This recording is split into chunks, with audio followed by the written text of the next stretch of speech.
अब हम स्टार्ट करने जा रहे हैं अपने हिस्ट्री का तीसरा टॉपिक, जो कि है the age of revolution 1830s to 1840s। इसका सीधा मतलब होता है, एज ऑफ रिवॉल्यूशन का मतलब होता है क्रांति का टाइम, ठीक है। यानी कि अब टाइम किसका है? रिवॉल्यूशन का। और वो रिवॉल्यूशन कब उठेगा? 1830 से लेकर के 1848 के बीच में। क्योंकि इससे पहले आपको याद होगा ट्रीटी ऑफ वियना जो कि हुआ था 1815 में। उस समय 4 कंट्रीज़ ने मिल करके, ठीक है, 4 कंट्रीज़ का शॉर्ट में नाम सुन लो। ऑस्ट्रिया एक था, ब्रिटेन, रसिया और पर्सिया, ABRP, ठीक है। ये ABRP मिल करके नेपोलियन को हराने का काम करते हैं और हरा करके 1850 में ट्रीटी ऑफ वियना साइन करते हैं। और साइन करने का मेन रीज़न ये था कि मोनार्की को पावर में दोबारा से रिस्टोर कर दिया जाए, ठीक है, रिस्टोर कर दिया जाए। तो ये मेन ऑब्जेक्टिव था ट्रीटी ऑफ वियना का। लेकिन उसी के साथ ही साथ फ्रांस की बाउंड्रीज़ को भी सीज कर लिया जाता है, उनके टेरिटरीज़ को बांट करके। पिछले वीडियो में आपने पूरे अच्छी तरीके से देख लिया है, जिसका लिंक आपको यहाँ ऊपर मिल जाएगा। जिन्होंने नहीं देखा, यहाँ पर आप देख सकते हो। अब आते हैं अपने अगले टॉपिक पे, जो कि है the age of revolution 1830s to 1840s।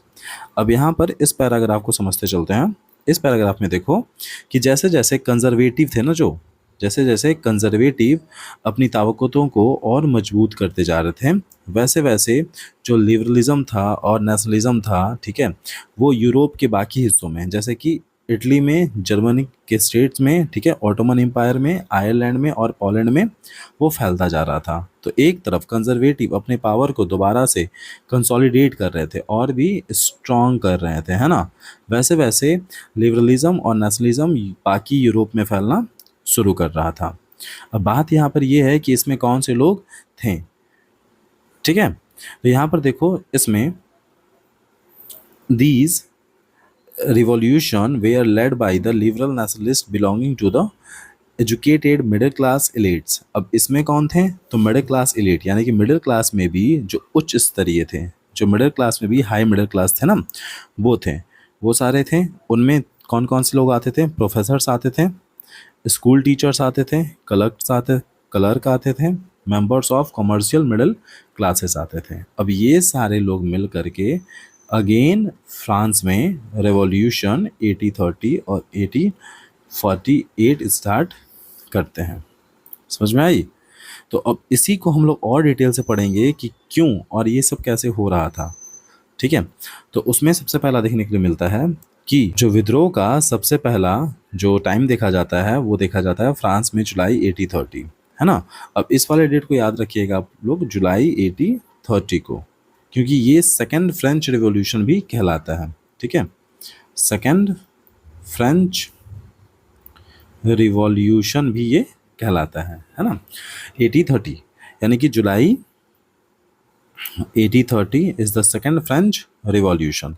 अब इसमें क्या किया जाता है कि बर्बन फैमिली, जिसको ट्रीटी ऑफ वियना के थ्रू दोबारा से पावर में रिस्टोर किया गया था, उसको दोबारा से पावर से हटा दिया जाता है। कंजर्वेटिव हटा देते हैं उसको पावर से, और हटाने के बाद वहाँ पर वो सारे रिवोल्यूशनरीज इंस्टॉल करते हैं कॉन्स्टिट्यूशनल मोनार्की को विथ लुई फिलिप्स के टाइम पे। अब लुई फिलिप वहाँ पर लीड करते हैं। अब कॉन्स्टिट्यूशनल मोनार्की ये चीज़ है कि मोनार्की ही होगा वहाँ पर, ठीक है, राजतंत्र ही होगा, लेकिन वो राजा अब किसकी बात मानेगा? कॉन्स्टिट्यूशन की। यानी कि यहाँ पर बात हो रही है मोनार्की के पावर को लिमिटेड करने की, ठीक है। यानी कि हम सीमित करेंगे उनकी पावर को, और वो सीमित कौन करेगा? कॉन्स्टिट्यूशन करेगा, ठीक है। अब सीमित करेगा कॉन्स्टिट्यूशन। अब कॉन्स्टिट्यूशन के अकॉर्डिंग वो मोनार्की गवर्न करेगी, तो रहेगी मोनार्की ही, और मोनार्की में राजा कौन रहेगा? Louis Philippe. अब लेकिन लुई फिलिप किसकी बात को मानेगा? कॉन्स्टिट्यूशन की बात को मानेगा, है ना। ये चीज़ है कॉन्स्टिट्यूशनल मोनार्की। आगे देखते हैं।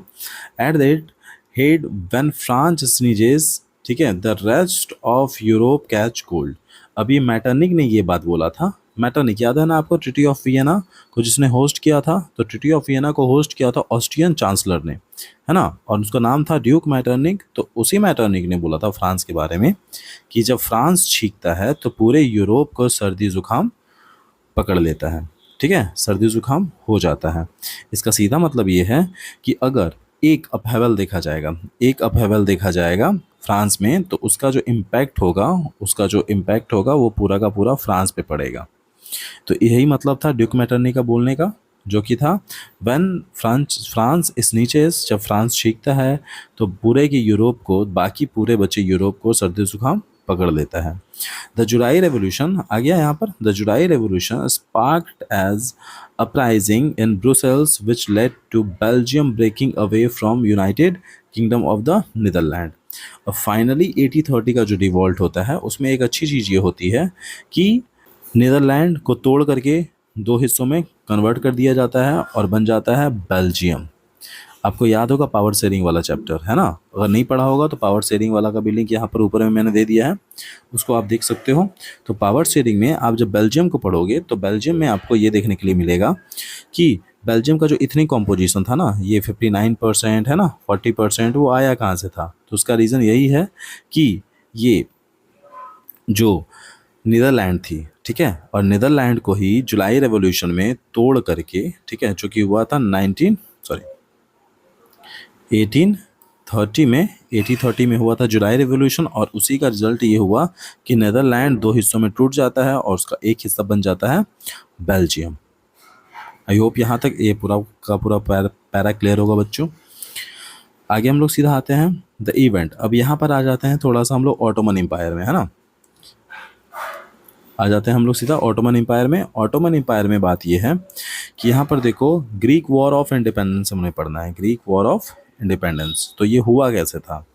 An event that mobilized nationalist feeling among the educated elite class across European was Greek War of Independence.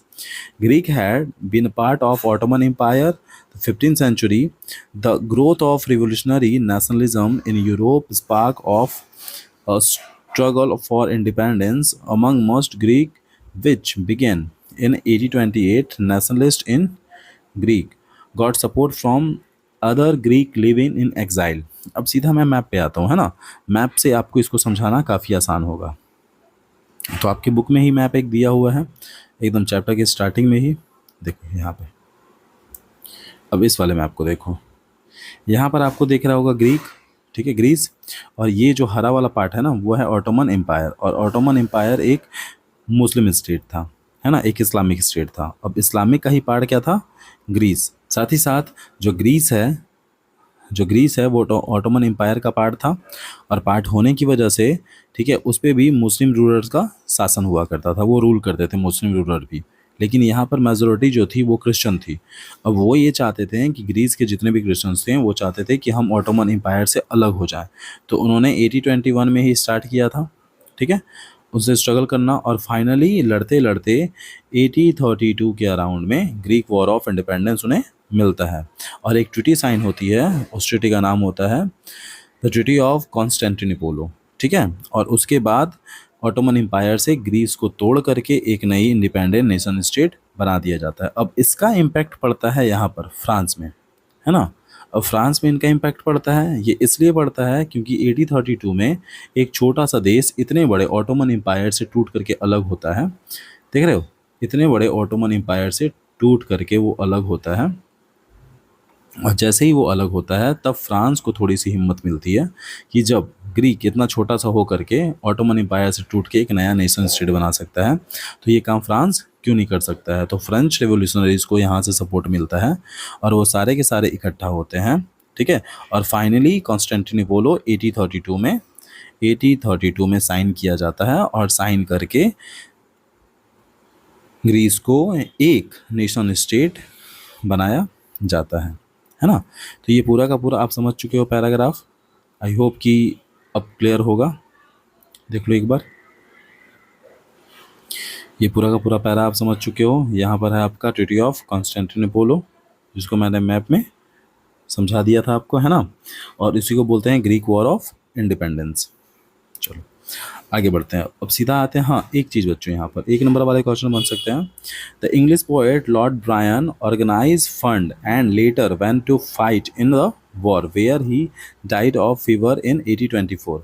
अब ग्रीक वॉर ऑफ इंडिपेंडेंस में अगर रोल पूछा जाए, ठीक है, कि किसका रोल था ग्रीक वॉर ऑफ इंडिपेंडेंस में, तो आप लिखोगे एक इंग्लिश पोएट जिसका नाम था लॉर्ड ब्रायन, है ना। उन्होंने ही फंड जमा किए थे वॉर्स को करने के लिए, और फाइनली फंड को जमा करके वो वॉर में पार्टिसिपेट करते हैं, लेकिन 1824 में उनकी डेथ हो जाती है, ठीक है, फीवर से। उनकी डेथ फीवर से हो जाती है, जो कि यहाँ पर दिया गया है। तो आई होप आपको ये पूरा का पूरा पैरा समझ में आया होगा। हम लोग सीधा आगे बढ़ते हैं, the romantic imagination and national feeling. अब यहाँ पर बात करेंगे हम लोग कि किस तरह से लोगों के बीच में पोएम्स के थ्रू, स्टोरी के थ्रू, ठीक है, रोमांटिक इमेजिनेशन डेवलप किया गया, देश के लिए प्रेम डेवलप किया गया, और नेशन के लिए एक भावना उत्पन्न की गई कि किस तरह से लोग अपने ही कंट्री के लिए, अपने ही नेशन के लिए एकजुट होंगे। और इसमें सबसे बड़ा रोल होता है पोएट्स का, राइटर्स का, ठीक है। ये सारे के सारे लोग मिल करके रोमांटिसिज्म को डेवलप करते हैं। अब सीधा सीधा अगर हम बात किया जाए यहाँ पर रोमांटिसिज्म का, तो यहाँ पर मतलब होता है romanticism a cultural movement which sought to develop a particular form of nationalist sentiments. ये परफेक्ट डेफिनेशन है रोमांटिसिज्म का, इसे मार्क कर लेना और लिख भी लेना। यहाँ पर देखो, the development of nationalism did not come about only through war and territorial expansion. ये एग्जैक्टली सही बात है। यहाँ पर बोला गया है कि डेवलपमेंट कभी भी, नेशनलिज्म का डेवलपमेंट कभी भी, राष्ट्रवाद का डेवलपमेंट, ठीक है, वॉर या टेरिटरी के एक्सपेंड करने से नहीं आया है।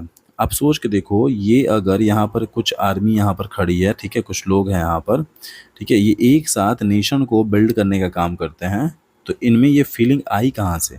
इनमें फीलिंग इसलिए नहीं आई कि हमें वॉर करना है, चलो लड़ाई करने हैं, इसलिए नहीं आई कि अपने टेरिटरी को एक्सपेंड करना है, बल्कि इसलिए आई कि इनको ये बताया गया कि आप अपने मुल्क से, आप अपने देश से जितना प्यार करोगे, ठीक है, उतना ही ज़्यादा आपकी कंट्री के लिए वो ज़्यादा बेहतर होगा।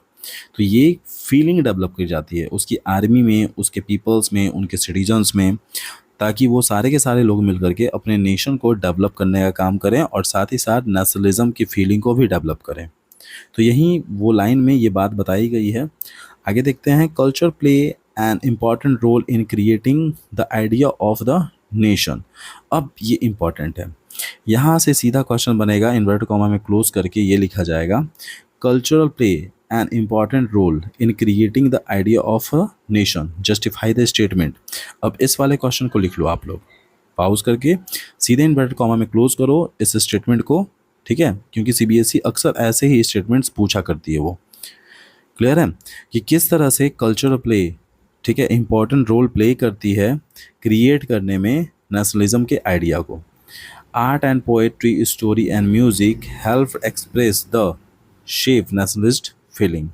अब हो सकता है कि यहाँ से एक दूसरा आ जाए, ठीक है, दूसरा स्टेटमेंट दे दिया जाए और आपसे पूछा जाए एक्सप्लेन द स्टेटमेंट या क्रिटिसाइज द स्टेटमेंट, कि किस तरह से ये वाला स्टेटमेंट सही बैठता है नेशनलिज्म के या नेशनलिस्ट के सेंटिमेंट को डेवलप करने के लिए। तो सीधी बात है यहाँ पर, तो इसका आंसर मिलेगा यहाँ पर। तो इसका स्टार्टिंग कर सकते हो, उसका एक ही एग्जांपल है आपके पास, एक ही आंसर है आपके पास, romanticism, a cultural movement which sought to develop a particular form of nationalist sentiments. यहाँ पर देखो, romantic artist and poet generally criticise the glorification of reason and science.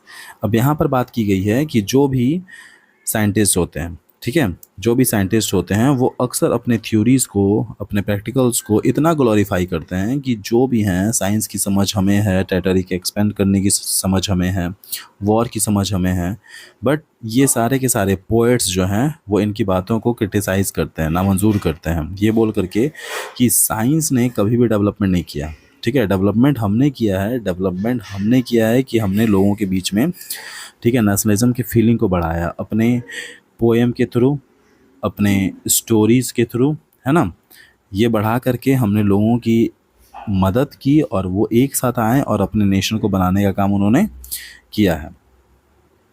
हम सीधा आते हैं एंड फोकस, यहाँ पर देखो, and focus instead of emotions, institution and majestical feelings, their effort was create a sense of shared collective heritage, a common culture, past and basic of nation. अब यहाँ तक जो मैंने क्वेश्चन आपको ऊपर में बताया था इन्वर्टेड कॉमा में क्लोज करके, बच्चों यहाँ पर देखो, ये वाला जो 2 क्वेश्चन मैंने बताया था आपको, ठीक है, इन दोनों का परफेक्ट आंसर रोमांटिसिज्म से लेकर के, ठीक है, रोमांटिसिज्म से लेकर के यहाँ तक है।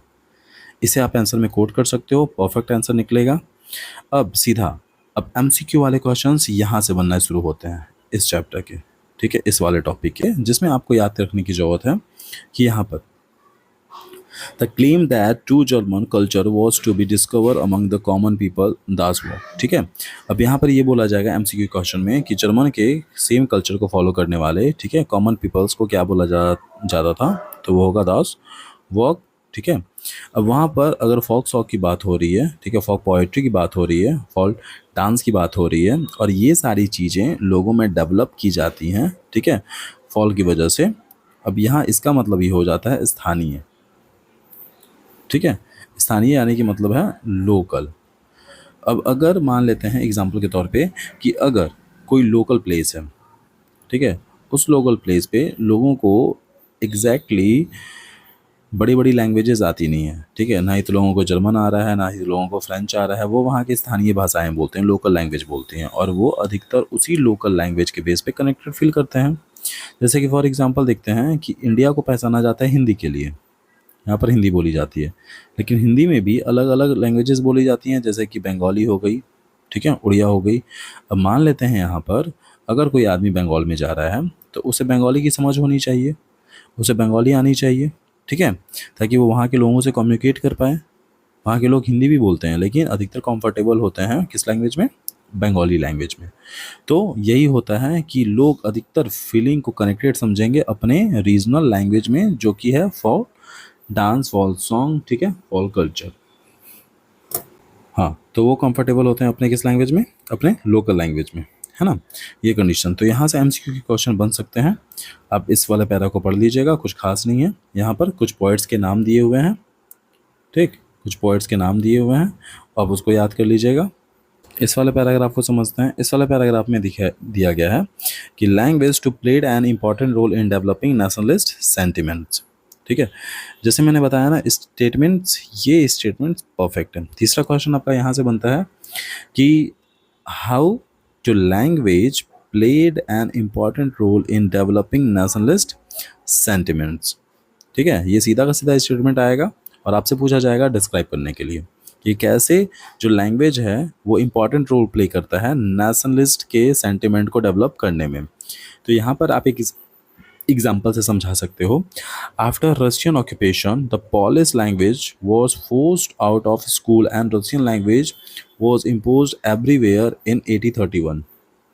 अब ध्यान दो, पोलैंड मिल गया था रसिया को, और वहाँ पर उस पोलैंड में ज़बरदस्ती, ठीक है, रसियन लैंग्वेज बोलने के लिए फोर्स किया जा रहा था।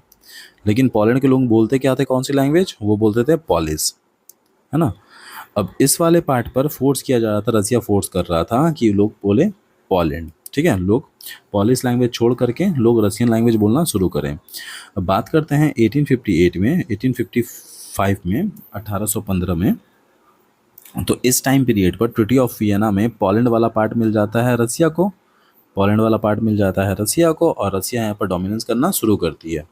तो रसिया पोलैंड में पॉलिश बोलने वाले लोगों को पकड़ती है और पकड़ करके फोर्स करती है कि आप लोग अब रसियन लैंग्वेज यूज़ करिएगा। N arm rebellion against Russian rule took place which was ultimately crossed, और वहाँ के जो भी लोकल रूल थे उसको फाइनली क्रश कर दिया जाता है, और ये बोला जाता है कि अब से स्कूलों में पढ़ाई जाएगी कौन सी language, russian language. Following this many members of clergy, यानी कि बहुत सारे लोग क्लैरगी वाले थे जो कि पोलैंड में रहते थे, उन्होंने वेपन को एज अ वेपन यूज़ करना शुरू किया। अब वो लैंग्वेज के बेस पे ही रसिया को बाइकआउट कर रहे थे कि हम रसिया के डोमिनेंस को एक्सेप्ट नहीं करेंगे। तो वहाँ के लोग पॉलिश लैंग्वेज को यूजुअली चर्च गैदरिंग में, रिलीजियस इंस्टीट्यूशंस के थ्रू बोलना शुरू करते थे, लेकिन पता चल गया रसिया को, तो रसिया ने क्या किया, वहाँ के कुछ प्रीस्ट को पकड़ा, प्रीस्ट और पुजारियों को पकड़ा, और पकड़ करके उनको जेल में डाल दिया, और साथ ही साथ उसको भेज दिया साइबेरिया, ठीक है, सजा देने के लिए। अब साइबेरिया रसिया का सबसे ठंडा जगह है, लोगों को भेज दिया जाता है वहाँ पर, और भेजने के बाद में उनको पनिशमेंट दी जाती है, और पनिशमेंट देने के दौरान कई बार उन सबको मार भी दिया जाता है। ये सारी चीज़ें की जा रही थी इसलिए ताकि रसिया में लोगों को ज़बरदस्ती पॉलिश लैंग्वेज छुड़वा करके रसियन लैंग्वेज बोलने के लिए मजबूर किया जाए। तो ये कंडीशन थी। तो यही बात यहाँ पर है, क्वेश्चन आपसे पूछा गया है कि किस तरह से लैंग्वेज, ठीक है, इंपॉर्टेंट रोल प्ले करती है नेशनलिस्ट के सेंटीमेंट को डेवलप करने में। तो अगर नेशनलिस्ट एक ही लैंग्वेज से बिलोंग करते हैं, एक ही कल्चर, एक ही ट्रेडिशन से बिलोंग करते हैं, तो वो आपस में जुड़े रहेंगे अपनी लैंग्वेज की वजह से। ठीक है, लैंग्वेज की वजह से जुड़े रहेंगे और साथ ही साथ उनकी जो भी फीलिंग होगी, सेंटिमेंट्स होंगी, वो डेवलप भी होंगी अपने ही लैंग्वेज में। तो ये पूरा का पूरा पैरा आई होप आपको समझ में आया होगा। सीधा अगला टॉपिक पे चलते हैं। हमारा अगला टॉपिक है hunger, hardship and popular revolt. Hunger, hardship and popular revolt. अब ये टॉपिक इम्पॉर्टेंट है, ये मैं इसलिए बोल रहा हूँ कि यहाँ पर फाइनली बात की जाएगी सलेसिया गांव की। अब यहाँ पर 3 वर्ड दिया हुआ है, hunger, hardship and popular revolt. अब ये तीनों वर्ड्स आपस में इंटरकनेक्ट करते हैं। इसको ऐसे समझो बच्चों कि अगर भूख लगेगी तो लोग मेहनत करेंगे, हार्डशिप करेंगे, और हार्डशिप करने के बाद भी उनको पेमेंट या वेजेस उनके काम के बराबर नहीं मिलेगा, तो वो सारे लोग उतरेंगे रिवॉल्ट पे। और यही काम हुआ फ्रांस में। फ्रांस में लोग गरीब थे, ठीक है, भूखे थे, वो मेहनत करना शुरू करते हैं, लेकिन जो एरिस्टोक्रेट्स हैं, जो अमीर लोग हैं, वो उस काम के बदले में उतने पैसे देते नहीं थे, जिसकी वजह से रिवॉल्ट स्टार्ट होता है। और रिवॉल्ट देखने के लिए एक मिलता है हमें फ्रांस में।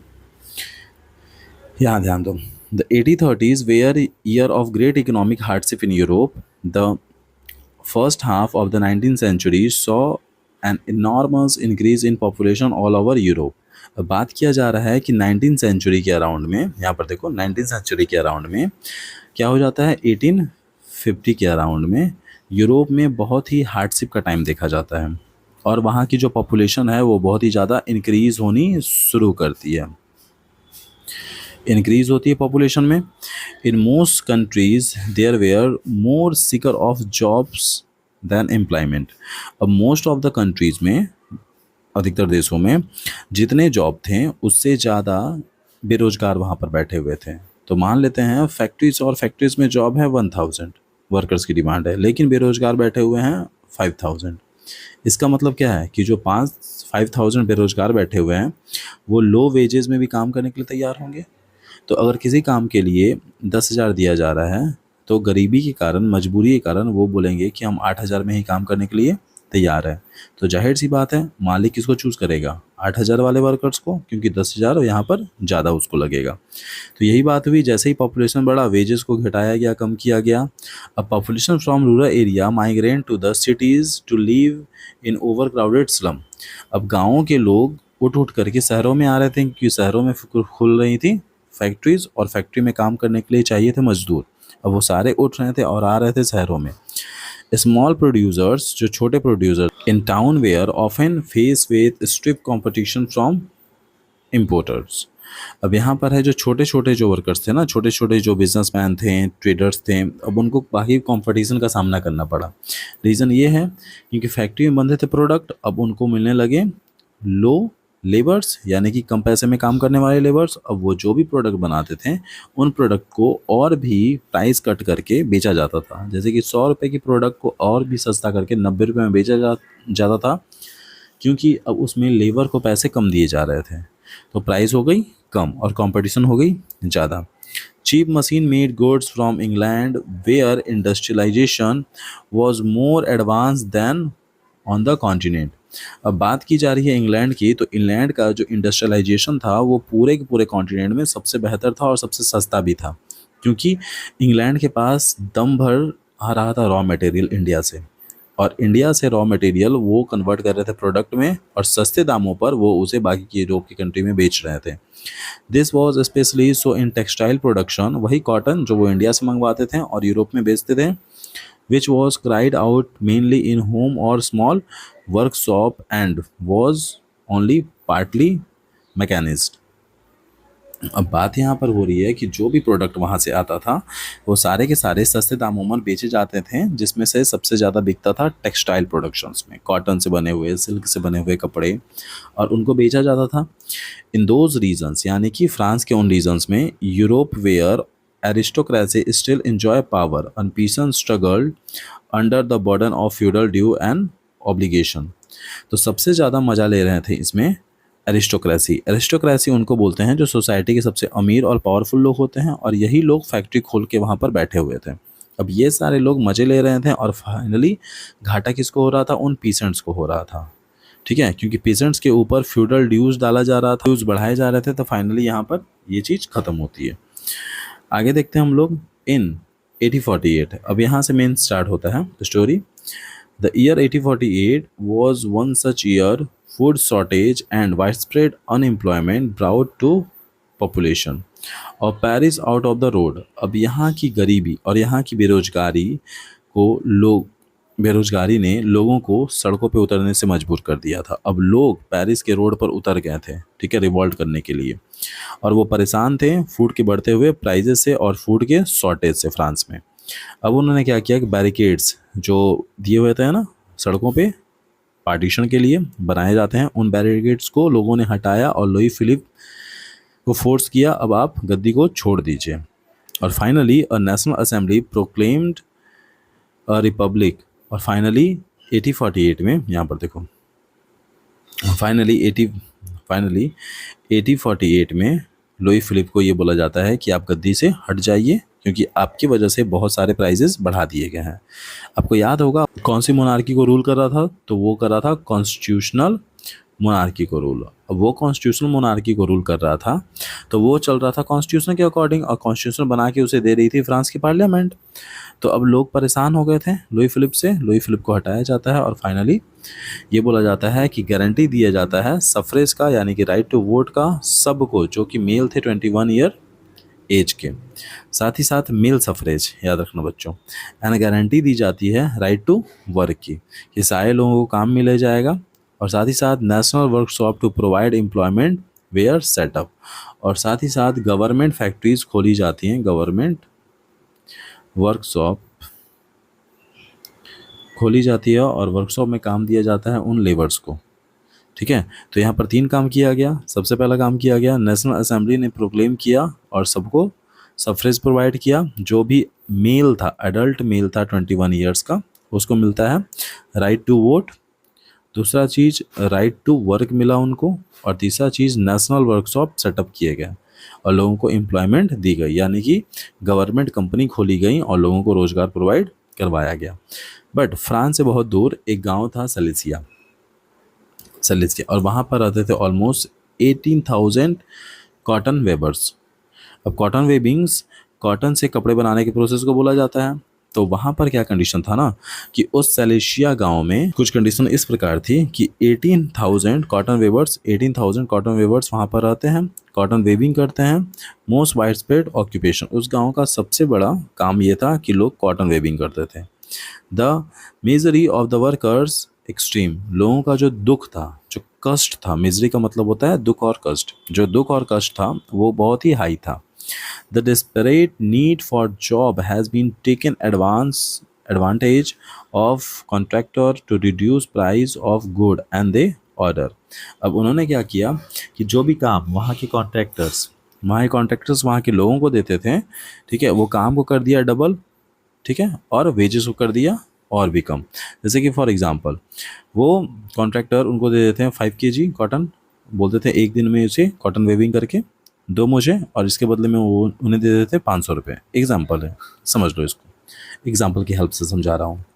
अब उन्होंने क्या किया कि 5 kg कॉटन की जगह 10 kg कॉटन देना शुरू किया और 500 की जगह घटाई कर दिया 400 रुपया। अब काम भी ज़्यादा और पैसे भी कम। अब लोग बौखलाना शुरू करते हैं और लोग फाइनली 4 जून दोपहर के 2 बजे भीड़ जमा होती है और जमा होकर के उन सारे कॉन्ट्रैक्टर्स के मैंसन यानी कि महलों में पहुंचना शुरू करती है, मकानों में पहुंचना शुरू करती है। और साथ ही साथ they treated with scorn and dread alternately, ठीक है, जो कि डरे हुए थे और सहमे हुए थे। और फाइनली वो पहुंचते हैं उनके घरों में, उनके घरों को आग लगा देते हैं और पूरा का पूरा ग्रुप जो है ना वो 2 पार्ट में डिवाइड हो जाता है। ग्रुप 2 पार्ट में डिवाइड हो जाता है। एक जाता है उनके घरों में, जो कि उनके विंडो, पैनल्स, फर्नीचर सबको तोड़ना शुरू करता है। दूसरा ग्रुप जाता है उसके another group break into the store house, ठीक है, वो उसके स्टोर हाउस में जाता है, उनके सारे सप्लाई जो भी उन्होंने गोडाउन में प्रोडक्ट्स रखे हुए थे उन सबको निकालता है, सबको जलाना शुरू करता है, चुराना शुरू करते हैं वो लोग। और फाइनली कॉन्ट्रैक्टर अपनी जान बचाने के लिए अपनी फैमिली के साथ बगल वाले गाँव में भागना शुरू करते हैं। लेकिन गांव का कोई भी आदमी उनको रखना नहीं चाहता है, ठीक है। फाइनली 24 घंटे के बाद में आर्मी वहाँ पहुँचती है और सारे लोगों को एक साइड करती है, ठीक है। कुछ लोगों को उसमें गोली भी मार दिया जाता है और कुछ लोगों को पकड़ के जेल में डाल दिया जाता है। तो फाइनली ये था सलेसिया गांव की स्टोरी, ठीक है, जो कि स्टोरी थी कॉटन वेविंग की, जिसको रिपोर्ट किया था जर्नलिस्ट जिसका नाम था विलियम वुल्फ, है ना, ये याद रखना, विलियम वुल्फ। हो सकता है एमसीक्यू वाले में पूछ दे कि सलेसिया गांव की स्टोरी कौन से जर्नलिस्ट ने मेंशन की थी, ठीक है, कौन से जर्नलिस्ट ने उसे लिखा था, तो वो होगा विलियम वुल्फ। अगला टॉपिक है हमारा यहाँ पर 1848 the revolution of the liberals. अब इसको समझते हैं थोड़ा सा बच्चों। अब रिवोल्यूशन ऑफ द लिबरल्स का मतलब ये हो जाता है कि यहाँ पर हमने लेबर्स का रिवोल्यूशन पढ़ लिया, हमने पीसेंट्स का देख लिया, अब लिबरल्स का देखते हैं। तो जाहिर सी बात है ये लिबरल्स और कोई नहीं थे जो सोसाइटी में चेंज चाहते थे। Parallel to the revolt of the poor, unemployed and starving peasants and workers in many Europe countries in 1848, ठीक है, जो रिवोल्यूशन चल रहा था, जो अनएम्प्लॉयड लोग चला रहे थे, भूखे लोग चला रहे थे, किसान वर्कर्स, ठीक है, ये लोग चला रहे थे, उसी के पैरेलल में एक दूसरा रिवॉल्ट भी चल रहा था जो स्टार्ट कर रहे थे वहाँ के लिबरल्स, मिडिल क्लास, ठीक है। Even February 1848 France had brought about the abdication of monarch and a republic based of universal male suffrage had been proclaimed in another part of Europe where independent nation state did not yet exist। अब साथ ही साथ ये liberals, अब liberals की कहानी कुछ ऐसी है कि लिबरल्स सोसाइटी में चेंज चाहते थे, ठीक है, वो राइट टू वोट भी चाहते थे, ठीक है, लेकिन सिर्फ मेल्स को, है ना, सिर्फ मेल्स को चाहते थे। तो वो चेंजेस भी चाहते थे, सब कुछ चाहते थे, ठीक है, और वो अपने हिसाब से वो अमीर लिबरल्स एक रेवोल्यूशन वहाँ पर स्टार्ट करते हैं। लेकिन कौन कौन से जगहों पर ये चल रहा था? जर्मनी में, इटली में, पोलैंड में, ऑस्ट्रियन हंगरी एम्पायर में। Man and women the liberal middle class combined their demand for constitutionalism, ठीक है। अब यहाँ पर एक वर्ड आया है कॉन्स्टिट्यूशनलिज्म, यानी कि संविधानवाद। संविधानवाद उसको बोलते हैं, ये एक आइडियोलॉजी हो जाती है और इस आइडियोलॉजी के अकॉर्डिंग ये बोला जाता है कि कोई भी कंट्री चलनी चाहिए उसके कॉन्स्टिट्यूशन के अकॉर्डिंग, यानी कि उसके गवर्नमेंट के पावर को कंट्रोल करने के लिए वहाँ पर एक कॉन्स्टिट्यूशन होना चाहिए और वो गवर्नमेंट कॉन्स्टिट्यूशन के अकॉर्डिंग ही चलेगी, यानी कि गवर्नमेंट के पास जो पावर होगी वो लिमिटेड नहीं होगी, वो लिमिटेड होगी on the basis of constitution. ये होता है constitutionalism. With national unification, they took advantage of the growing popular unrest to push their demand for creation of nation-state parliamentary principles, a constitution, freedom of the press and freedom of association। ठीक है, अब यहाँ पर जो liberals proclaim कर रहे थे इस पूरे पैरा में, ठीक है, कि उनके अकॉर्डिंग भी अब राइट टू वोट दिया जाए, सब कुछ दिया जाए, तो उनका एक अलग ही चल रहा था। और यहाँ पर लेबर क्लास, किसान, ठीक है, वेजेस के लिए लड़ रहे थे, टैक्सेस के लिए लड़ रहे थे, इन सब चीज़ों के लिए लड़ रहे थे। लेकिन लिबरल्स जो लड़ रहे थे वो नेशन स्टेट के लिए लड़ रहे थे कि नेशन स्टेट बना दिया जाए और साथ ही साथ लोगों को राइट टू वोट दिया जाए। अब यहाँ पर इस वाले पैरा में हम थोड़ा सा जर्मनी का बैकग्राउंड देखेंगे, क्योंकि इसके बाद जो टॉपिक है ना, यूनिफिकेशन ऑफ जर्मनी है। यहाँ पर देखो, वो सीधा आएगा unification of Germany, the making of Germany and Italy. तो इसीलिए इसका बैकग्राउंड यहीं पर थोड़ा सा मैं समझा देता हूँ आपको कि स्टार्ट हुआ कहाँ था। जर्मनी में जो आग लगी थी नेशन स्टेट बनाने की, उसकी स्टार्टिंग इसी वाले पैराग्राफ से हुई थी, इस वाले पैराग्राफ से। तो आई होप आप समझते हैं इस वाले पैराग्राफ को। ध्यान दो यहाँ पर बच्चों। In the German region large member of political association whose members were middle class, professional, businessmen and prosperous artisans come together in the city of Frankfurt and decided to vote for all German Nation Assembly। अब Germany में भी याद है, Germany आपको, Germany जो कि Napoleon ने छोटे छोटे प्रिंसिपैलिटीज़ को मिला करके 39 स्टेट्स में कन्वर्ट कर दिया था और उन सारे स्टेट्स को ये बोला था कि आप अपने अकॉर्डिंग करेंसी डिसाइड कर लीजिए और अपने अकॉर्डिंग मेजरमेंट के यूनिट डिसाइड कर लीजिए। जहाँ पर हमने ईल वाला पढ़ा था, है ना, और साथ ही साथ 5% टैक्स पढ़ा था।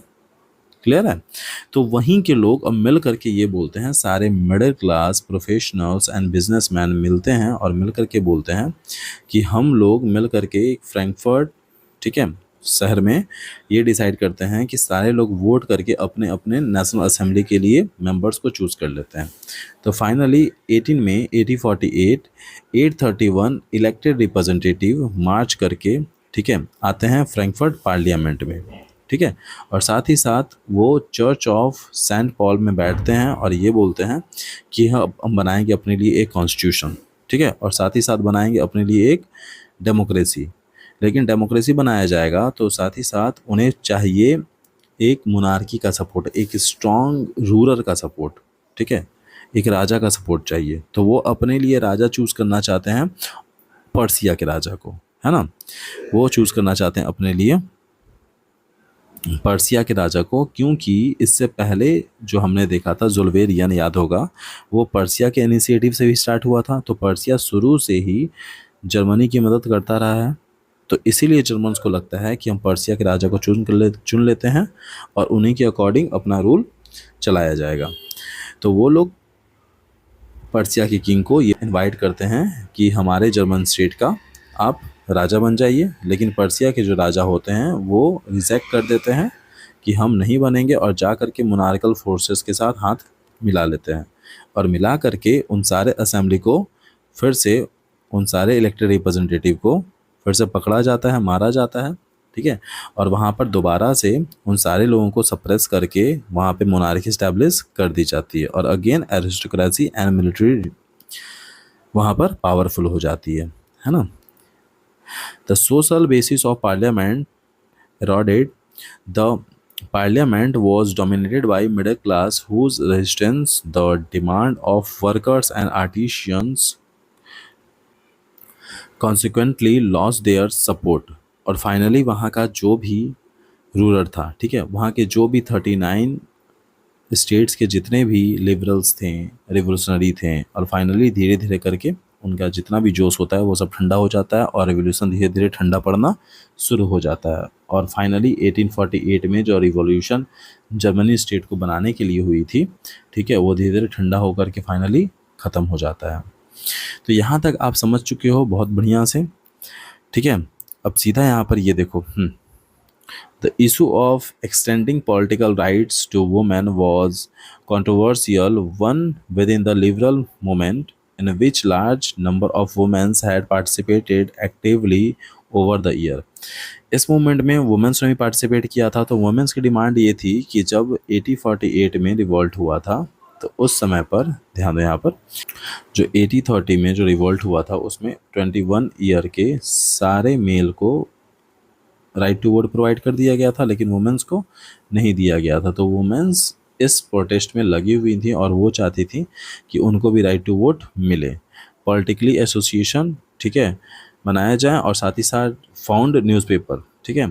तो उन औरतों ने क्या किया, पॉलिटिकली एसोसिएशंस बनाए, न्यूज़पेपर लिखना शुरू किया, पॉलिटिकल मीटिंग करना शुरू किया और करके फाइनली उन्होंने अपने तरफ से एक डिमांड रखा था और डिमांड रख करके वो ये चाहते थे उनको भी राइट टू वोट दिया जाए। अब यहाँ पर देखो, when the Frankfurt parliament convenes the church of saint Paul, womens were admitted only the observer to stand in visitors gallery. अब जिस समय ये चीज़, जिस समय 831 लोग इलेक्ट हुए थे, याद आया, और उन्होंने बोला था कि फेडरिक विलियम जो कि पर्सिया के किंग थे वो बनेंगे हमारे किंग, लेकिन उन्होंने रिजेक्ट कर दिया था इसी वाले मीटिंग में। तो यहाँ पर ये सारे के सारे लोग जमा होते हैं, ठीक है, 831 लोग कॉन्स्टिट्यूशन को बनाने के लिए, और जो वुमेन्स थी यहाँ पर बस गैलरी में खड़ी होकर के तमाशा देख रही थी, क्योंकि उनका पार्टिसिपेशन करने के लिए नहीं दिया गया था, उनको एक भी राइट नहीं दी गई थी। तो ये पूरा का पूरा स्टोरी हो जाता है आपका 1848 वाला रिवॉल्यूशन का। Though conservative forces were able to suppress liberal movement in 1848, they could not restore the old order. Monarch were beginning to realize that the circle of revolution repressed could only be ended to getting concessions to the liberal nationalist। अब almost यहाँ पर कुछ खास है नहीं, है ना, यहाँ पर कुछ इंपॉर्टेंट है नहीं। अब इसमें आपको यही बताया गया है कि इस तरह से औरतों ने पार्टिसिपेट किया और धीरे धीरे करते करते 1848 का जो रिवॉल्यूशन था वो ठंडा पड़ने लगा, और बाद में जा कर के, बहुत बाद में, जर्मनी और इटली के यूनिफिकेशन की शुरुआत होती है। यहाँ पर आप देख सकते हो ठीक है। The Habsburg rule guaranteed more autonomy to the Hungarian in 1867, है ना। तो हमारा अगला टॉपिक जो स्टार्ट होने वाला है वो है the making of Germany and Italy. तो अब बच्चों स्टार्ट करते हैं the making of Germany and Italy. अब यहाँ पर हम दो कंट्रीज़ के बारे में पढ़ेंगे, एक जर्मनी और दूसरा इटली। अब जर्मनी को कैसे बनाया गया और इटली को कैसे बनाया जाता है, इसके पूरे प्रोसेस को समझेंगे हम लोग इस वाले टॉपिक में। अब यहाँ पर ध्यान दो, यहाँ पर मेकिंग ऑफ जर्मनी और इटली में, तो इससे पहले हमने जर्मनी वाला कंडीशन पढ़ लिया था यहाँ पर कि वो विक्टर, ठीक है, फेडरिक विलियम फोर्थ को अपना राजा बनाना चाहते थे, लेकिन उन्होंने कर दिया था रिजेक्ट और मोनार्कल फोर्सेस से जाकर के मिल गए थे और साथ ही साथ उन मोनार्क ने ऑपरेट कर दिया था पूरे के पूरे रिवॉल्ट को और वो वहीं पर ख़त्म हो जाता है। तो अब यहाँ पर सिंपल सा क्वेश्चन यहाँ पर ये आता है कि can the army be architect of a nation, कि क्या आर्मी, क्या सेना किसी भी देश का निर्माण कर सकती है, आर्किटेक्ट हो सकती है। तो इसका आंसर ये हो सकता है कि हाँ जरूर हो सकती है। कैसे, यही चीज़ यहाँ पर बताया गया है।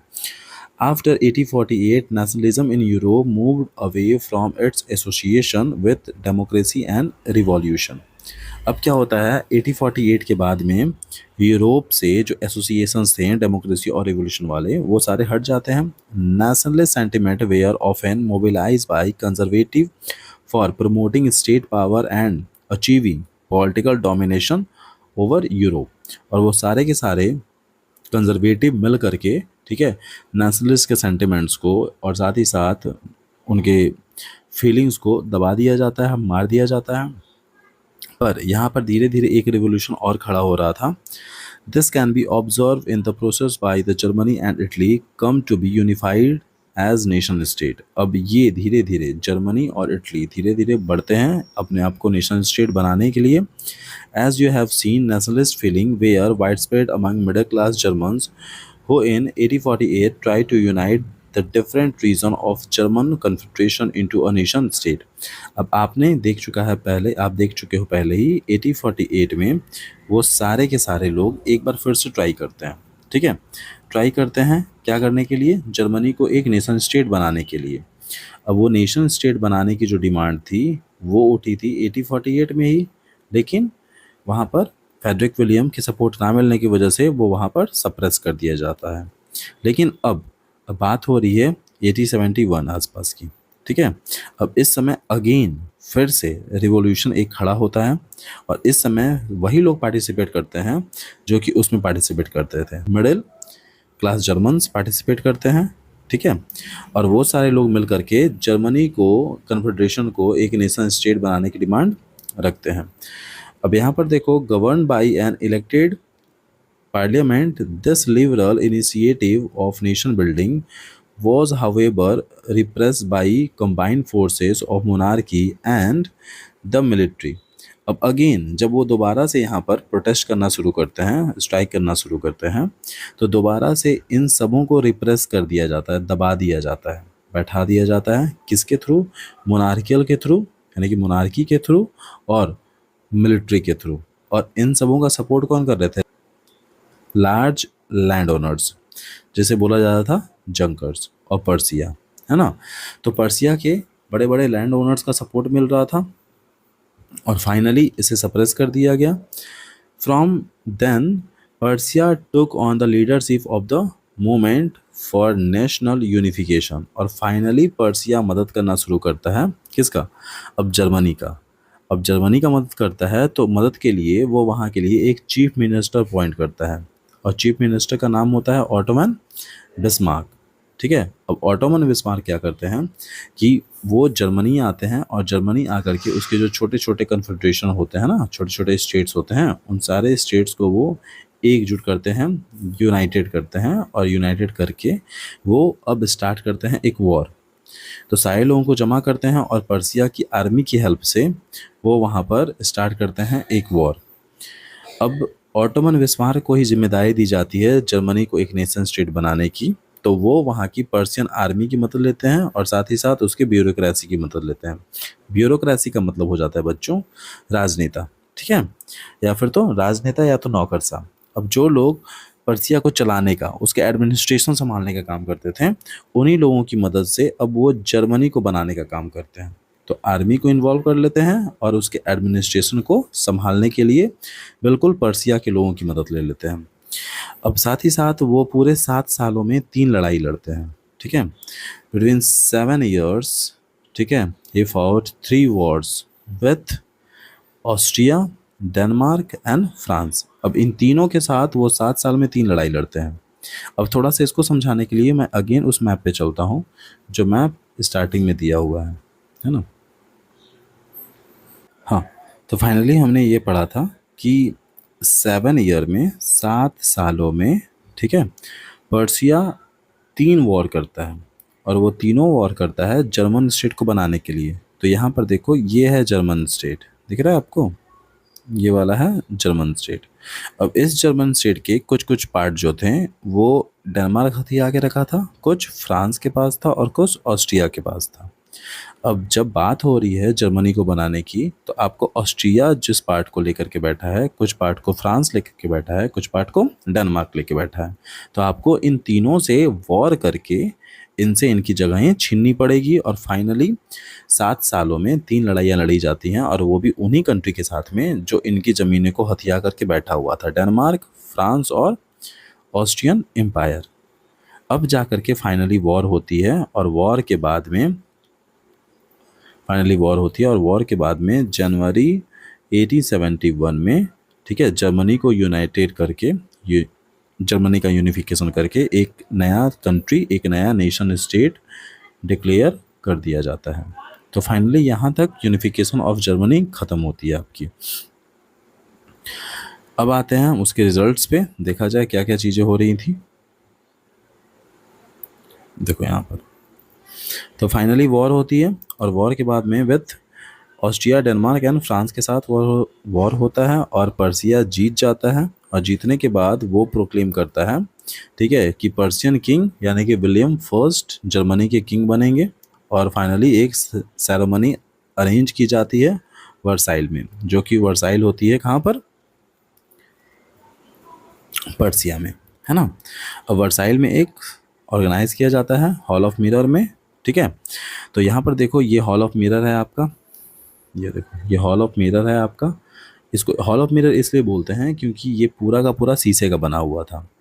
अब 18 जनवरी 1871 की सुबह में बहुत ही कड़ाके की ठंड होती है, ठीक है, और सारे के सारे जर्मन स्टेट्स, ठीक है, उसके representative of army, important person minister, ठीक है, चीफ मिनिस्टर ऑटोमन बिस्मार्क, सारे लोग वहाँ जमा होते हैं। और फाइनली वो अनहीटेड हॉल में, यानी कि उस ठंडे हॉल में, ठीक है, जो कि था पैलेस ऑफ वर्साइल्स में, प्रोक्लेम किया जाता है कि जो कैसर विलियम फर्स्ट होंगे पर्सिया के, वही जर्मन एम्पायर को लीड करेंगे, हेड करेंगे, लेकिन वहाँ के पीएम बना दिया जाएगा ऑटोमन बिस्मार्क को।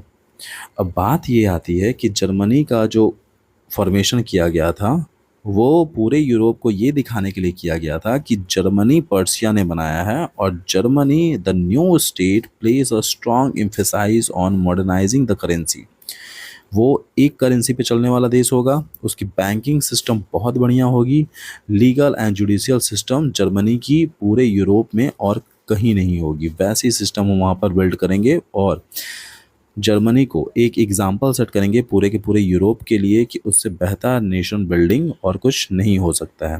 Persian measure and practices often become the model for the rest of Germany, ये चीज़। अब ये जो पेंटिंग आप देख रहे हो यहाँ पर, इसे बनाया था ऑटो वैन बेरॉन ने, है ना, ऑटो वैन बेरॉन ने बनाया था इस पेंटिंग को। और फाइनली इस पेंटिंग को बना करके वो चीफ मिनिस्टर, ठीक है, ऑटोमन बिस्मार्क के 17th बर्थडे पे 1885 में वो उन्हें गिफ्ट करते हैं, ठीक है। जो लेंथ एंड ब्रेथ होता है पेंटिंग का वो होता है 2.7 इंटू 2.7 मीटर। क्लियर है ये चीज़। अब इसमें देखो, यही है वो पेंटिंग। आई होप ये डिटेल्स आप याद रखना पेंटिंग वाला, क्योंकि कई बार एमसीक्यू में ये इमेज दे करके आपसे पूछ लिया जाएगा, ठीक है। पेंटिंग किस बारे में है, कहाँ की है, या तो किसने बनाया था, या फिर तो किसके कौन से बर्थडे पे गिफ्ट किया गया था, ये चीज़। तो चलो, अब आप पढ़ चुके हैं यूनिफिकेशन ऑफ जर्मनी वाला पार्ट। है ना। अब सीधा हम लोग आते हैं यहाँ पर, देखो unification of Italy. Unification of Italy को समझने से पहले हम यहाँ पर पहले इसके मैप को समझ लेते हैं एक बार। ये देखिए, ये वाला है आपका इटली का मैप, है ना। यहाँ पर आपको क्या क्या दिख रहा है, ये लोमार्डी दिख रहा है, वेनेशिया दिख रहा है, पलर्मा दिख रहा है, मॉडेना दिख रहा है ना, टस्कैनी दिख रहा है, पेपल्स दिख रहा है, किंगडम ऑफ टू सिसिलीज दिख रहा है ना। यह है सरदानिया है, यह है पीडमोंट।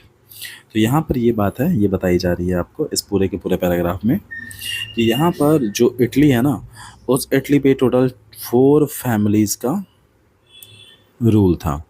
ये 4 फैमिली मिल करके यहाँ पर रूल कर रहे थे। यानी कि ये वाला जो पार्ट है ये कंट्रोल में था ऑस्ट्रियन हैम्बर्ग के, है ना।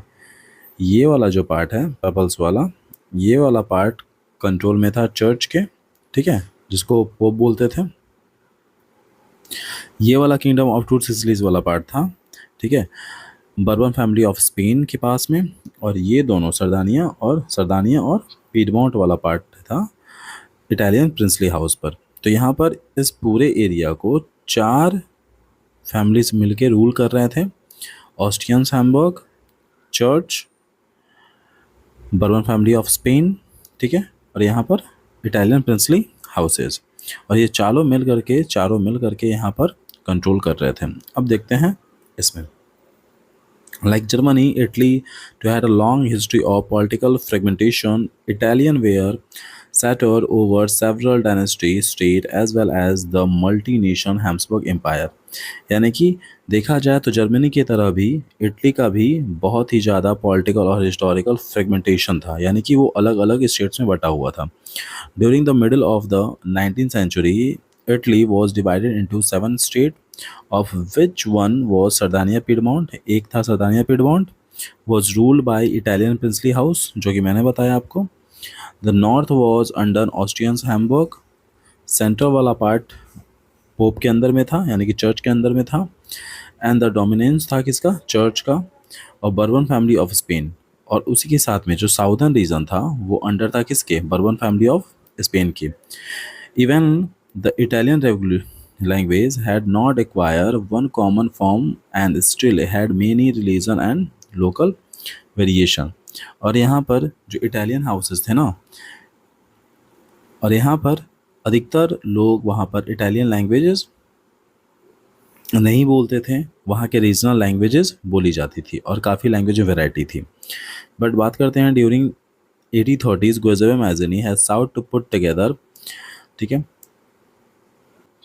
Consent programme for a unitary Italian republic. और फाइनली गुइसेपे मैज़िनी 1830 में, जैसे कि हमने पढ़ा था, 1830 में गुइसेपे मैज़िनी ने यंग इटली का फॉर्मेशन किया था। और यंग इटली का फॉर्मेशन करके उन्होंने इटली के यूनाइटेड करने की बात की गई थी, है ना। यानी कि उन्होंने बोला था कि इटली कभी भी पैचवर्क नहीं बन सकता है, पैचवर्क का एक अच्छा एग्जांपल नहीं है। इटली जब भी काम करेगा तो वो इंडिपेंडेंट स्टेट बन के काम करेगा। The failure of the revolution uprising both in 1831 and 1848 meant that the mantle now fall on Sardinia Piedmont under इस रूलर की Victor Emmanuel second to unify the Italian state in of war. अब यहाँ पर बात की जा रही है कि ये सारे के सारे हाउसेस कंट्रोल में आ रहे थे किसके, सरदानिया पीडमोंट के। अब फाइनली है कि सरदानिया पीडमोंट का जो किंग था विक्टर एमेनुअल सेकेंड, ठीक है, विक्टर एमेनुअल सेकेंड। अब विक्टर एमेनुअल सेकेंड वहाँ पर पूरे के पूरे इटली पर अपना कब्जा करना चाहता है, और कब्जा करने के लिए वो इस पूरे यूनिफिकेशन को एक करने के लिए एक प्राइम मिनिस्टर अपॉइंट करता है, एक चीफ मिनिस्टर अपॉइंट करता है, उसका नाम होता है कैवियर, है ना, नाम होता है उसका चीफ मिनिस्टर कैवियर, यहाँ पर देख सकते हो। वो इस पूरे के पूरे मूवमेंट को लीड करते हैं, और लीड करके, ठीक है, वो चाहते हैं कि इटली को यूनाइट करके दे दिया जाए विक्टर एमेनुअल को। बात यहाँ पर यह है, इटली में जो रेवोल्यूशन चल रहा था उसमें ना ही तो चीफ मिनिस्टर कैवियर, ठीक है, रिवोल्यूशनरी थे, और ना ही तो एक डेमोक्रेट थे, ना ही तो वो क्रांतिकारी थे, और ना ही तो वो समाजवादी थे, ठीक है। Like many other wealthy and educated members of the Italian elites, he spoke French much better than he did Italian. यानी कि वो इटालियन से भी अच्छा फ्रेंच बोलते थे। और इस आदमी को जिम्मेदारी दी जाती है इटली के यूनिफिकेशन की। प्रॉब्लम होगा ही होगा। तब यहाँ पर बीच में आता है हमारे Giuseppe Garibaldi. The through tactful diplomatic alliance with France engineered by Caviar Sadania Piedmont succeed in defecting the Austrian forces 1859। अब यहाँ पर अब थोड़ा बहुत फ्रांस से मिलजुल करके, ठीक है, अब उनसे थोड़ा सा सीख करके कैवियर क्या करते हैं, सदानिया पिडमॉन्ट को, ठीक है, सक्सीड दिलाते हैं, जीत दिलाते हैं ऑस्ट्रिया के ऊपर। और कब हराती है वो, 1859 में। Apart from regular troops, a large number of armed volunteers under the leadership of Giuseppe Garibaldi. He joined the fray 1860. They march into South Italy and Kingdom of Two Sicilies succeed in winning the support of local peasants in order to drive out Spanish ruler। अब यहाँ पर आ जाते हैं, entry होती है Victor, यहाँ पर entry होती है गोजेबे मैजिनी की, और वो 1860 में आते हैं और final kingdom of two Sicilies को हराते हुए, ठीक है, और पूरे के पूरे इटली के यूनिफिकेशन को कंप्लीट करते हैं। और फाइनली 1861 में Victor Emmanuel second was proclaimed king of United Italy. However much of the Italian population among whom rates of literacy were high remained blissfully unaware of liberal nationalist ideology। अब बात की जा रही है, अगर बात किया जाएगा इटली की, तो इटली के अधिकतर लोग अनपढ़ थे, ठीक है ना, वहाँ पर इलिटरेसी रेट बहुत हाई थी, और साथ ही साथ किसानों को उनकी लैंग्वेज भी नहीं आती थी। उन्होंने गैरिबाल्डी का सपोर्ट किया इटली को आज़ाद करवाने में, और फाइनली इटली का नाम रखा गया ला टालिया, जो कि उन फार्मर्स को ला टालिया का मतलब समझ में आता था कि वो विक्टर एमेनुएल की वाइफ है। तो सोच के देखो एक बार, इस पूरे पैराग्राफ में ये बताया जा रहा है कि इटली का यूनिफिकेशन किया गया, ठीक है।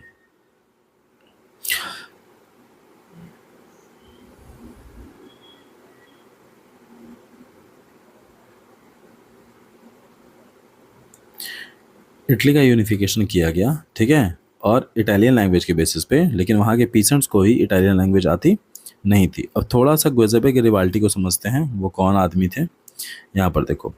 और हम बात करते हैं गुइसेपे गैरिबाल्डी की, तो गुइसेपे गैरिबाल्डी ही perhaps the most celebrated the Italian freedom fighter. वो उस टाइम के सबसे ज़्यादा सेलिब्रेटेड इटालियन फ्रीडम फाइटर थे। वो जिस फैमिली से आते थे, उनकी फैमिली काम करती थी कोस्टल एरियाज़ में, यानी कि ट्रेडिंग का काम करती थी, ठीक है, नाविको होती थी मर्चेंट नेवी में। बट 1833 में वो मैजनी से मिलते हैं और मिल करके ज्वाइन करते हैं यंग इटली मूवमेंट को। और फाइनली 1830 में या 1834 में, ठीक है, इटली में रिवोल्यूशन फैलाने की वजह से उनको साउथ अमेरिका भागना पड़ता है, क्योंकि रिवोल्यूशन हो गया था फेल। वो साउथ अमेरिका भागते हैं और भाग करके वहीं पर वो लगभग 1848 से 1854 तक रहते हैं। फाइनली उसे विक्टर एमेनुएल सेकंड का सपोर्ट मिलता है, और वो विक्टर एमेनुएल की सपोर्ट से दोबारा इटली में रिटर्न आते हैं, और फाइनली गैरिबाल्डी को सपोर्ट मिलता है, ठीक है, विक्टर एमेनुएल सेकंड का, और वो साउथ अमेरिका से डायरेक्ट इटली आते हैं, ठीक है, साउथ इटली वाले पार्ट पे अपने 30,000 वॉलंटियर्स के साथ में, जिसका नाम होता है रेड शर्ट्स, ठीक है, जिनको जाना जाता है जनरली रेड शर्ट्स के नाम से। तो यहाँ से एमसीक्यू का क्वेश्चन भी आएगा, ठीक है, रेड शर्ट्स कौन थे, तो इसका आंसर दे सकते हो वॉलंटियर्स, ठीक है, जो कि गुइसेपे गैरिबाल्डी ने प्रिपेयर किए थे और लेकर के आया था वो साउथ इटली में इटली से वॉर करने के लिए। तो ओवरऑल ये पूरा का पूरा सिनेरियो आप समझ चुके हो, ठीक है, और ये पूरा ख़त्म होता है। हाँ तो बच्चों, अब शुरू करते हैं हम लोग the strange case of Britain, है ना, ब्रिटेन का अजीबोगरीब केस। इसका मतलब ये होता है कि किस तरह से ब्रिटेन ने खुद को एक नेशन स्टेट में कन्वर्ट किया। जैसे कि हमने इससे पहले इटली के बारे में पढ़ा, है ना, उससे पहले हमने जर्मनी के बारे में पढ़ा, उससे पहले हमने फ्रांस के बारे में पढ़ा, और इन तीनों जगहों पर हमने एक अफेवल देखते हैं, हम एक क्रांति देखते हैं। लेकिन अगर जब बात करते हैं हम ब्रिटेन की, तो ब्रिटेन में इस तरह की कोई भी लड़ाई नहीं हुई थी, कोई भी खून खराबा नहीं हुआ था, और वो शांति से सभी देशों ने क्या किया, सभी अलग अलग इतनी कॉम्पोजिशन ने क्या किया कि उन सभी ने अलग अलग इतने ग्रुप ने क्या किया कि उन सभी ने इंग्लैंड का डोमिनेंस एक्सेप्ट कर लिया। तो यहाँ पर देखते हैं द मॉडल ऑफ नेशन और the nation state. Some scholar have argue that the great Britain in Britain the formation of the nation state was not the result of sudden upheaval or revolution, यानी कि Britain का एक nation state बनना कोई भी अचानक से होने वाला किस्सा नहीं था। ये बहुत ही लॉन्ग ड्रॉन प्रोसेस था, यानी कि बहुत ही लंबा चलने वाला एक प्रोसेस था, ठीक है, उसका एक रिजल्ट था। There was no British nation prior to the 18th century, यानी कि बात करते हैं हम लोग 1700 के आसपास की, तो 1700 टू 1799 में यहाँ पर कोई भी ब्रिटेन नाम का कोई देश नहीं था, ठीक है। वो सारे के सारे लोग अलग अलग जगहों से बिलोंग करते थे, ठीक है। उनकी प्राइमरी जो आइडेंटिटी थी वो अलग अलग थी, और वो अलग अलग इस तरह से थी कि वो अलग अलग इतने ग्रुप से आते हैं, जैसे कि इंग्लिश है ना, इंग्लैंड वाले, वेल्स वाले, स्कॉट वाले, आयरिश वाले, और ये चारों अलग अलग मिल करके ग्रेट ब्रिटेन का फॉर्मेशन करते हैं। ऑल ऑफ दिस इतने group had their own culture and political tradition, और इन चारों अलग अलग इतने ग्रुप्स का अपना कल्चर अलग था, अपना ट्रेडिशन अलग था, ठीक है, अपनी सारी चीज़ें अलग थी। But as the English nation steadily grown in wealth, importance of power, it was able to extend influence over the other nation of the island. अब यहाँ पर एक बात समझने वाली है, अगर हम बात कर रहे हैं इंग्लैंड की, ठीक है, और हम बात कर रहे हैं ब्रिटिश की, तो ब्रिटिशर्स इंडिया आते हैं 1600 में, और यहाँ पर ब्रिटिश नाम का कोई भी देश नहीं था। वो लोग बटे हुए थे इंग्लिश में, वो लोग बटे हुए थे वेल्स में, वो स्कॉट में और आयरिश लोगों में बटे हुए थे। तो यहाँ पर जब ब्रिटिश इंडिया आता है, ठीक है, वो इंडिया आते हैं तो इंडिया से बहुत ज़्यादा रॉ मटेरियल लेके जाते हैं, और उन्हीं रॉ मटेरियल को कन्वर्ट करते हैं वो प्रोडक्ट्स में, ठीक है। प्रोडक्ट में कन्वर्ट करने के लिए उनको चाहिए होती है फैक्ट्री, और फैक्ट्री में काम करने के लिए चाहिए होते हैं लेबर, और वो सारे लेबर आते हैं वेल्स से, स्कॉट से और आयरलैंड से। इन चारों जगह से वो लेबर आते हैं, यानी कि देखा जाए तो इन तीनों जगहों का लेबर्स का जो फोर्स था, लेबर फोर्स था, वो उनको जॉब देने का काम कर रहा था इंग्लैंड, ब्रिटेन।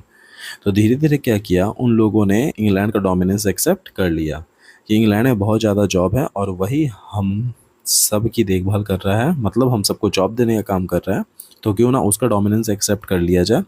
इसीलिए the English parliament which had seized power from the monarchy in 1688 at the end of protracted conflict, और फाइनली ब्रिटिश की जो पार्लियामेंट होती है उसकी राजा रानी यानी कि मोनार्की की पावर को सीज कर लेती है 1688 में, was the instrument through which nation state the England and its center come to the forge the Act of Union 1707 between England and Scotland that result in the formation of United Kingdom of Great Britain।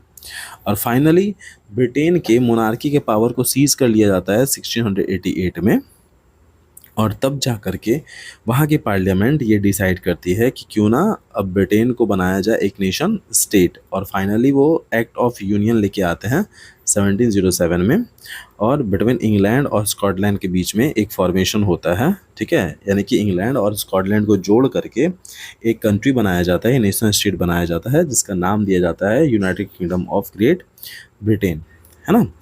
The meant in effect that English was able to impose its influence on Scotland. The British Parliament was henceforth dominated by English member।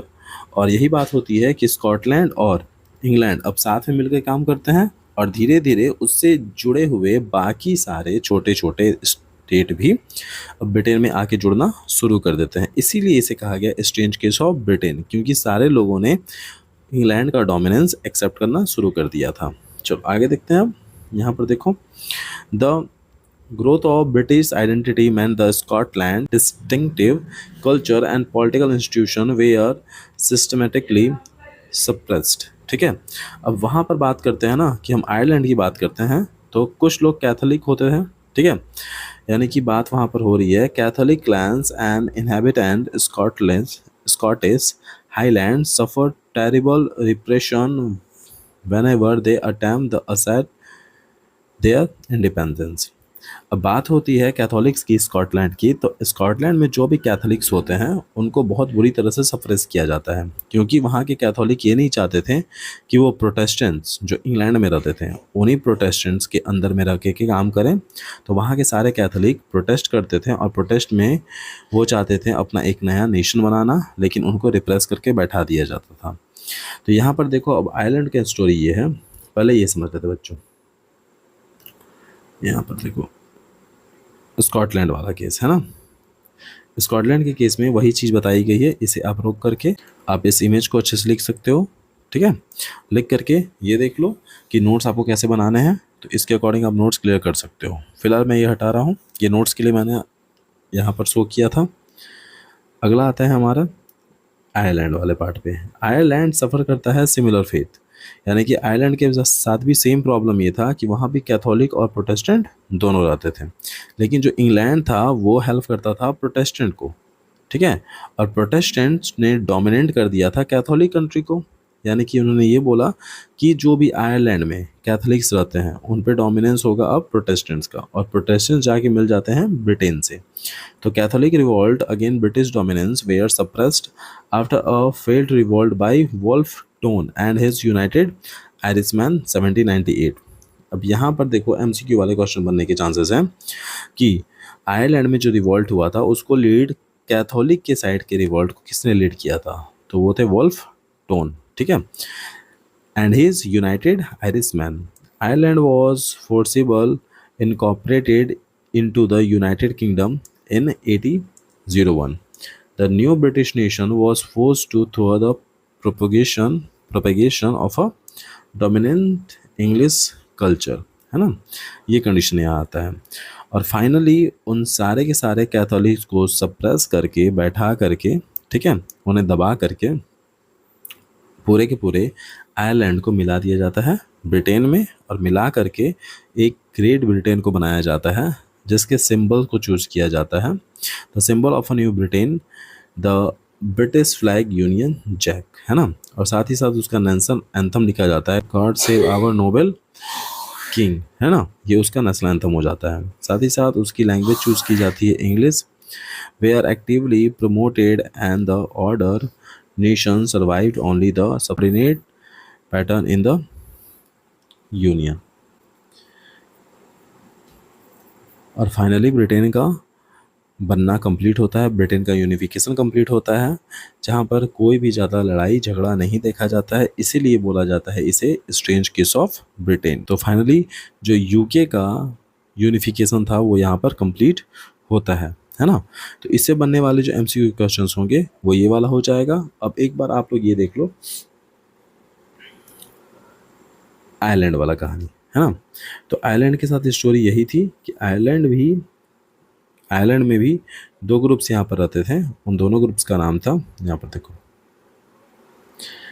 Ireland was divided into two groups, Catholic and Protestant, है ना, ये चीज़।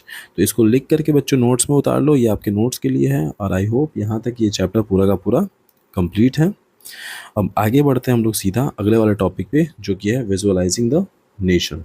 तो visualising the nation का मतलब होता है कि कैसे आप उस नेशन को विजुअलाइज करते हो, इमेजिन करते हो। तो जब भी हम नेशन को विजुअलाइज करते हैं तो उस नेशन के विजुअलाइज करने में हम अक्सर उस नेशन की, ठीक है, उस नेशन को एक फीमेल फिगर के तौर पे देखते हैं। जैसे हम इंडिया की बात करते हैं तो इंडिया को भी हम भारत माता के तौर पे देखते हैं, है ना। तो हम जब भी इंडिया को याद करते हैं तो हमें इंडिया का वो मैप याद आता है, ठीक है, और मैप के साथ ही साथ हमें याद आता है भारत माता की वो इमेज हमारे माइंड में, जो हम अक्सर 15 अगस्त और 26 जनवरी को देखते हैं। तो यहाँ पर देखो, यहाँ पर दिया गया है विजुअलाइजिंग द नेशन में कि while it is easy enough to represent a ruler through a portrait और अ स्टैचू, यानी कि ये बहुत आसान है कि कैसे आप रूलर को एक पोर्ट्रेट या एक स्टैचू के तौर पे शो करते हैं। How does one go about giving a face of a nation, लेकिन ये बहुत ही मुश्किल है कि आप एक देश को एक नेशन का रूप दे सको, ठीक है, एक नेशन को एक फेस दे सको। साथ ही साथ आर्टिस्ट के लिए ये बहुत ही मुश्किल हो गया था, लेकिन artist 18th century and 19th century found a way out by personifying a nation. लेकिन 18th सेंचुरी और 19th सेंचुरी में आर्टिस्ट ने एक तरीका खोज लिया था कि जैसे कि नेशन को एक आदमी के तौर पे या औरत के तौर पे दिखाया जा सकता है। उसी के साथ साथ in other words they represented a country as if a were portion, nation were then portrayed as female figure. The female form that was choose to personify the nation did not stand for any particular woman in real life. अब उन्होंने क्या किया कि पूरे nation को उन्होंने एक female figure के तौर पे दिखाना शुरू किया, और वो फीमेल फिगर चूज़ किया जो कि एक इमेजिनरी पर्सन थी, है ना, एक इमेजिनरी लेडी थी जिसको फीमेल फिगर के तौर पे दिखाया गया और जो रिप्रेजेंट कर रही थी नेशन को। ठीक है, तो वो लोग अपने नेशन में जिस चीज़ को स्ट्रॉन्ग इमोशंस, ठीक है, पीस, प्रोटेक्टर का सिंबल मानते थे, उन सारे सिंबल्स को उन्होंने उस औरत के साथ जोड़कर दिखाना शुरू किया। Rather it's out to give the abstract idea of nation दिखाना शुरू किया, और साथ ही साथ that is the female figure become an allegory of a nation. Allegory का मतलब होता है रूपक, ठीक है, रूपक यानी कि फेस। तो उन्होंने क्या किया, एक फीमेल फिगर को नेशन के तौर पे दिखाना शुरू किया। ठीक है, तो वहीं पर अब हमें इस वाले टॉपिक में यूजुअली ये देखना है कि इन पेंटिंग्स का मतलब क्या है। इन पेंटिंग के मतलब से हम विजुअलाइजिंग द नेशन के टॉपिक को समझ सकते हैं। तो इस वाले पेंटिंग का मतलब ये है कि यहाँ पर फिगर 16 में बताया गया है कि ये एक स्टाम्प पेपर है, ठीक है, पोस्टल स्टाम्प पेपर है। वहाँ पर 1850 में एक स्टाम्प यूज़ किया जाता था जिस स्टाम्प पर मेरियाना को रिप्रेजेंट किया गया था, है ना, रिपब्लिक ऑफ फ्रांस के तौर पे। तो मेरियाना जुड़ी हुई थी किससे, फ्रांस से। यहाँ पर देखिए, यहाँ पर जर्मेनिया को दिखाया गया है जो कि जुड़ी हुई थी जर्मनी से, है ना, बनाया था फिलिप वेट ने बनाया था 1848 में। ठीक है, तो इस वाले फिगर की, अगर हम इस वाले फिगर को अच्छे से समझते हैं हम यहाँ पर, तो देखो इसकी सिंबल है, इसका क्राउन देखो यहाँ पर, ठीक है, स्वॉर्ड, स्वॉर्ड में लिपटा हुआ ये पत्ते, ये फ्लैग, ठीक है, ये सारी चीज़ें क्या हैं, सिंबल्स हैं, और इन्हीं सिंबल्स को हम पढ़ते हैं यहाँ पर the meaning of the symbols, है ना। तो meaning of the symbols important ये हो जाता है क्योंकि एग्जाम में हो सकता है इससे क्वेश्चंस आ जाएं आपके 1 नंबर वाले। ठीक है, तो क्वेश्चन ये आएगा कि आपको इसमें से कोई भी चार दिया रहेगा, है ना, इनमें से कोई भी चार दिया रहेगा और चारों में से एक मैच गलत होगा और आपको वही गलत वाला मैच पहचानना पड़ेगा। क्लियर है ये चीज़। तो आपको इनके याद करने पड़ेंगे, इनके सारे के सारे एट्रीब्यूट के साथ साथ इनके सिग्निफिकेंस भी याद करने पड़ेंगे। फॉर एग्जांपल ऐसा देखा जाए तो यहाँ पर देखो, ब्रोकन चेन किस चीज़ का सिंबल है, बीइंग फ्रीड का, यानी कि आज़ाद करना। अगर मान लो कि चेन है और चेन टूटी हुई बीच से, ठीक है, चेन टूटी हुई है बीच से, तो इसका मतलब ये है कि बीइंग फ्रीड, यानी कि तोड़ करके उन चैनों को कोई आज़ाद हुआ है। Breast plated with eagle, breast plated with eagle देखो ये वाला साइन है, ठीक है। अब इसका मतलब होता है symbol of the German empire, यानी कि ये जर्मन एम्पायर का सिंबल था जो रिप्रेजेंट करता था उसकी स्ट्रेंथ को, है ना। इस वाले इमेज में भी हम देख सकते हैं यहाँ पर ब्रेस्ट प्लेटेड ईगल, तो ये सिंबल है किसका, उसके स्ट्रेंथ का, जर्मनी के स्ट्रेंथ का। अगला है क्राउन ऑफ ओक लीव, ये पहचान है हीरोइज्म का, ये देखो क्राउन ऑफ ओक लीव, ये पहचान है हीरोइज्म का। स्वॉर्ड पहचान है रेडिंगलेस टू फाइट, यानी कि लड़ने की इच्छा का, यानी कि अगर तलवार दिखाया जा रहा है तो वो तलवार से मतलब ये है कि सामने वाला लड़ सकता है। Olive branch around the sword, अब यहाँ पर बताया गया है कि olive branch around the sword, यानी कि ये स्वॉर्ड हो गया और ये ऑलिव ब्रांच हो गया, है ना, ऑलिव ब्रांच हो गया। अब ऑलिव ब्रांच का मतलब ये हो जाता है कि यहाँ पर ऑलिव ब्रांच लपेटा हुआ है स्वॉर्ड पे और स्वॉर्ड रिप्रेजेंट कर रहा है किसको, रेडीनेस टू फाइट को। लेकिन ये जब इस पे ओक लीव आ जाएगा, ऑलिव लीव आ जाएगा, तो ये रिप्रेजेंट करेगा विलिंगनेस टू मेक पीस को। Black red and golden try colour, black red and golden try colour, ये देखो ये झंडा पहचान है, ठीक है, जर्मन का। The flag of liberal nationalist in 1848 banned by the Dukes of German state. And finally है ray of rising sun, ये पीछे से देख लो, ray of rising sun being a new era। ये वाला आपका है, ये वाला है ये क्राउन ऑफ ओक लीव, पहचान किसका है, हीरोइज्म का। तो फाइनली ये सारे पॉइंट्स को आप याद कर लीजिए क्योंकि इसी में से एक इनकरेक्ट मैच दे दिया जाएगा और आपको बोला जाएगा फाइंड द इनकरेक्ट मैच। अब ये फिगर है द फॉलन जर्मेनिया का, जिसको बनाया था जूलियस हैबनॉर ने 1850 में। अब फॉलन जर्मेनिया यहाँ पर देखो, जर्मेनिया बिलोंग करती कहाँ से, जर्मनी से, ठीक है।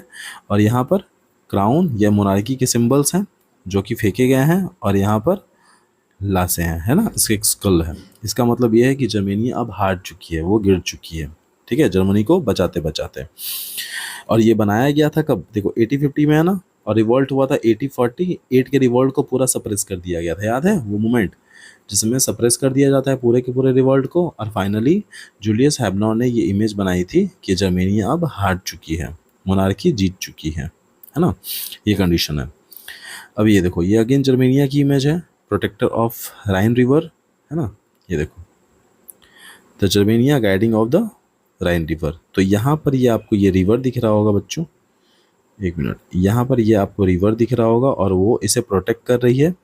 यहाँ पे ब्रेस्ट प्लेटेड ईगल दिया हुआ है, स्वॉर्ड है, लड़ने के लिए तैयार है, हीरोइज्म की पहचान, ओकलीव, है ना, ये चीज़ें हैं। और ये सारी की सारी चीज़ें रिप्रेजेंट करती हैं उसके हीरोइज्म को, और वो प्रोटेक्ट कर रही है पूरे के पूरे जर्मनी को, जो कि बना हुआ है राइन रिवर से। तो ये पूरा का पूरा टॉपिक है आपका विजुअलाइजिंग द नेशन। ऑलमोस्ट ये टॉपिक भी ख़त्म होता है हमारा। आगे बढ़ते हैं हम। अगला है नेशनलिज्म एंड इम्पीरियलिज्म। अब यहाँ पर देखा जाए, अब यहाँ पर थोड़ा सा टॉपिक अब जा रहा है वर्ल्ड वॉर 1 की तरफ, वर्ल्ड वॉर 1 की तरफ, है ना ये। और यहीं से फर्स्ट चैप्टर एंड होता है, और finally second chapter nationalism in India, जो कि 1940 वर्ल्ड वॉर 1 से स्टार्ट होता है ना। तो इसे अच्छे से समझते हैं, क्योंकि इसका जो कनेक्शन है वो चैप्टर 1 से डायरेक्ट है। तो नेशनलिज्म एंड इम्पीरियलिज्म क्या होता है? तो नेशनलिज्म को बोलते हैं राष्ट्रवाद, इम्पीरियलिज्म को बोलते हैं साम्राज्यवाद। इसका मतलब हो जाता है राष्ट्रवाद, और इसका मतलब हो जाता है साम्राज्यवाद। यानी कि राष्ट्रवाद अपने एक नेशन स्टेट की भावना को बोलते हैं, और इम्पीरियलिज्म अपने स्टेट को के टेरिटरीज को बढ़ाने की बात करता है। इम्पीरियलिज्म अपने साम्राज्य को बढ़ाने की बात करता है कि हम आज जहाँ तक हैं उससे ज़्यादा फैल सकते हैं। लेकिन वहीं पर राष्ट्रवाद यानी कि नेशनलिज्म ये चीज़ बताता है कि किस तरीके से अपने ही नेशन में अच्छे से खुशी से रहा जा सकता है, ये कंडीशन। तो चलो ओवरऑल स्टार्ट करते हैं इस टॉपिक को। लास्ट टॉपिक है हमारा, यहाँ पर देखो। By the last quarter of 19th century, nationalism no longer retained its idealistic liberal democratic sentiment of the first half of the century, but become narrow creed with limited. And during this period, nationalist groups become increasingly intolerant of each other, ever ready to go war.